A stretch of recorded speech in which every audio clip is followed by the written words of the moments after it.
નમસ્કાર મિત્રો, કે ચેનલમાં આપનું હાર્દિક સ્વાગત છે। હું દિનેશ સિંહ રાઠોડ। આજે આપણે જોઈશું વડોદરામાં સૌ પ્રથમ વખત 108 મારફત એર એમ્બ્યુલન્સમાં દર્દીને મુંબઈ શિફ્ટ કરાયા। વડોદરામાં સર્વપ્રથમ વખત 108 સેવા મારફત એર એમ્બ્યુલન્સ એક મહિલા દર્દીને વધુ સારવાર માટે મુંબઈ લઈને ગઈ હતી। ભાઈલાલ અમીન હોસ્પિટલમાં દાખલ દર્દીને તેમના પરિવારજનો આ સેવા મારફત મુંબઈ લઈ ગયા હતા। અહીં વડોદરા ખાતે તાજેતરમાં ભાઈલાલ અમીન હોસ્પિટલમાં રૂપાબેન ભરતભાઈ પટેલ તેમના ઘરે પડી જવાના કારણે એડમિટ થયા હતા, જેમાં તેમને કમરથી નીચેના ભાગમાં તથા બંને પગમાં અસહ્ય દુખાવો અને નબળાઈ અનુભવાતી હતી।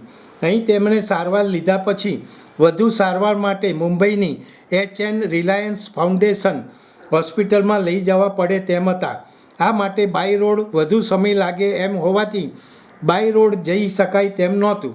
તેમણે એર એમ્બ્યુલન્સ માટેની જરૂરિયાત ઊભી થઈ હતી, જે બાબતની માહિતી 108માંથી લઈને એર એમ્બ્યુલન્સની દરખાસ્ત કરી હતી। અહીં એર એમ્બ્યુલન્સમાં લઈ જવા માટે હોસ્પિટલમાંથી 108માં કોલ કરી માહિતી લઈ બધી જ ફોર્માલિટી પૂરી કરી હતી, જે સવારે 10:30 વાગે એર એમ્બ્યુલન્સ વડોદરા એરપોર્ટ ખાતે આવી હતી। અહીં ભાઈલાલ અમીન હોસ્પિટલમાંથી દર્દીને 108 ઇમરજન્સી એમ્બ્યુલન્સ સર્વિસ એરપોર્ટ લઈ આવી અને એર એમ્બ્યુલન્સ દ્વારા રૂપાબેનને વધુ સારવાર માટે મુંબઈ લઈ ગયા હતા। દર્શક મિત્રો, અત્યારે આટલું જ। આવા વધુ સમાચારો માટે જોતા રહો કે ચેનલ। નમસ્કાર।